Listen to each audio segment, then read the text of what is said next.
فیض حال ہر طرح کی تقریبات کے لیے کشادہ ہے۔ ابھی انہوں نے ٹیکسلا اور حسن ابدال کے ادیبوں اور شاعروں کے ساتھ شام منانے کا سلسلہ شروع کیا ہے۔ یہ ان کی ادب دوستی کا واضح ثبوت ہے۔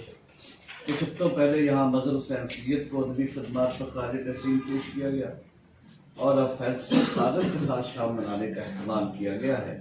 یہ ہم سب کے لیے شادمانی کی بات ہے۔ برا ہو اس سرمایہ داری نظام کا جو انسان کو پیسہ کمانے کی مشین بنا دیتا ہے، اعلیٰ اقدار اور مثبت سماجی سرگرمیوں کے لیے سوچنے کا وقت بھی چھین لیتا ہے۔ 40-50 برس پیشتر جب ہم سرمایہ کی دوڑ میں سگے زمانہ نہیں بنے تھے، وہ کینٹ کا انقلاب پسند رویہ، مزدور حمایت تحریکیں اور ادبستان پورے ملک میں جانا جاتا تھا۔ موجودہ عہد میں وہاں کے کئی لکھاریوں کی تربیت اسی دبستان نے کی ہے۔ صاحب شان فیصل ساگر بھی کسی ادبی درخت کی ایسی توانا شاخ ہے جو تازگی اور برگ و بار سے معمور ہے۔ دیکھیے صاحبان کے احساسات کا اظہار ہر دل کی خواہش ہوا کرتی ہے، مگر ہر کوئی اظہار کی اہلیت نہیں رکھتا۔ قدرت جنہیں اس خواہش کو پورا کرنے کی صلاحیت عطا کرتی ہے، انہیں شعور کی دولت سے مالا مال کر دیتی ہے۔ مجھے خوشی ہے کہ شکم پرور عہد میں فیصل ساگر بھی ان باشعور لوگوں میں شامل ہے جو اپنے احساسات بیان کرنے کا حق جانتے ہیں، اور مجھے اس سمجھ کی بھی خوشی ہے کہ مجھے جس شاعر کے حوالے سے گفتگو کے مرحلے سے گزرنا پڑ رہا ہے، اس کی شعری کسی واسطے سے مجھ تک نہیں پہنچی، براہ راست اس کے نطق سے پہنچی ہے۔ بہت اعلیٰ۔ فیصل ساگر سے میری ملاقات کم و بیش 20 سالوں پر ہوئی ہے۔ اس دوران میں اس سے ادبی تقاریب میں ملاقات ہوتی رہی اور اس کا کلام سننے کا موقع ملتا رہا ہے۔ اگرچہ فیصل ساگر سے میری گہری ملاقاتیں نہیں ہیں، لیکن وہ کیا ہوتا ہے کہ مزاجوں کے فرق اور پس منظر و پیش منظر کے مختلف ہونے کے باوجود ایک کی ذات دوسرے کے وجود سے ایک تعلق رکھتی ہوئی محسوس ہوتی ہے۔ کہیں نہ کہیں کوئی بات ایسی ہوتی ہے جو تم سے مشترک کی حیثیت رکھتی ہے۔ مجھے نہیں معلوم کہ ہمارے بیچ یہ مشترکہ قدر کون سا ہے۔ شاید وہاں میں موجود ترقی پسند تحریک کے کچھ بچے کچھ اثرات نے ہم دونوں کی فکر کی آبیاری کی ہے۔ فیصل ساگر کے ذہین و خلاق ذہن نے پی او ایف کے صنعتی ماحول میں اونچ نیچ کا بغور مشاہدہ کیا ہے، اور میں نے بھی 38 سال اسی ادارے کے غلام گردشوں میں گزارے ہیں۔ بہت اچھا۔ البتہ میں فیصل کی ذاتی زندگی سے بالکل واقف نہیں۔ مجھے اشعار پڑھ کر یہ احساس ہوتا ہے کہ ان کی زندگی سینہ فگاری میں گزری ہے یا گزر رہی ہے۔ صد آزاری کی کڑی دھوپ میں ان کی سانسوں کا سفر طے ہو رہا ہے۔ بہرحال میں قدر مشترک کی بات کر رہا تھا، اور اس قدر مشترک کے ثبوت کے لیے یہ کہنا ہی کافی ہے کہ مجھے فیصل کی تخلیقات ہمیشہ اچھی لگی۔ فکری سطح پر ناآسودگی، معاشرتی رویوں پر عدم اطمینان اور دنیا کے خد و خال کو پھر سے نئی شکل دینے کی خواہش شاید ہر تخلیق کار کا مشترکہ روگ ہے۔ دیکھیے فیصل ساگر دنیا کے بگڑے ہوئے خد و خال پر کس خوبصورتی سے عدم اطمینان کا اظہار کرتا ہے، اور شعر کا تذکرہ اس شعر کی قدر جو ہے مجھ سے ماسبق جتنے بھی مضمون نگار گزر ان سب نے شعر سنا ہے۔ ابلیس ایک بار عزازیل پھر سے، بہتر ہے کائنات کی تشکیل پھر سے۔ اچھا، کائنات سے متعلق اشتہاروں کا استعمال کرتے فیصل ساگر نے مزید ناراضی بھری کیا ہی آفرینی کی۔ ہمارا بوجھ اٹھانے سے اب گریزاں ہے، تمہارے ارض و سماوات بوڑھے ہو گئے، سفر مزید کریں گے تو گر پڑیں گے کہیں، کہ آتے جاتے یہ دن رات بوڑھے ہو گئے۔ صدائے کن ہوئی یکسر وجود میں آیا، میں بھر چکا تو سمندر وجود میں آیا۔ میں تب بھی تھا یہاں جس وقت یہ ہوا نہیں تھی، وقت اندھیرا تھا اور روشنی ذرا نہیں تھی، یہ کائنات بظاہر بکھر رہی تھی مگر کوئی بھی چیز کسی چیز سے جدا نہیں تھی۔ اچھا، انسانی ترقی اور سائنسی انکشافات اور ایجادات کو دیکھتے ہوئے فیصل ساگر حبوط آدم کے حوالے سے کیا عمدہ بات کرتا ہے۔ اللہ تعالیٰ سے درخواست گزار ہے کہ ایک بار پھر اسے میرے سجدے کا حکم دے، لازم نہیں کہ اب میری تذلیل پھر سے ہو، اس لیے کہ انسان نے اپنی ضلالت کا خود سامان پیدا کر دیا ہے۔ اپنے ہی بھائی بندوں پر ظلم کے وہ پہاڑ توڑے ہیں کہ ابلیس ہی اپنی انگشت بدندہ ہے۔ اب ابلیس انسان کے لیے مسخر ہونے کے لیے سجدہ نہیں کرے گا، اب اس لیے کرے گا کہ شاباش نوئے بشر، تو شکلیت میں مجھ سے بھی 2 ہاتھ آگے نکلی۔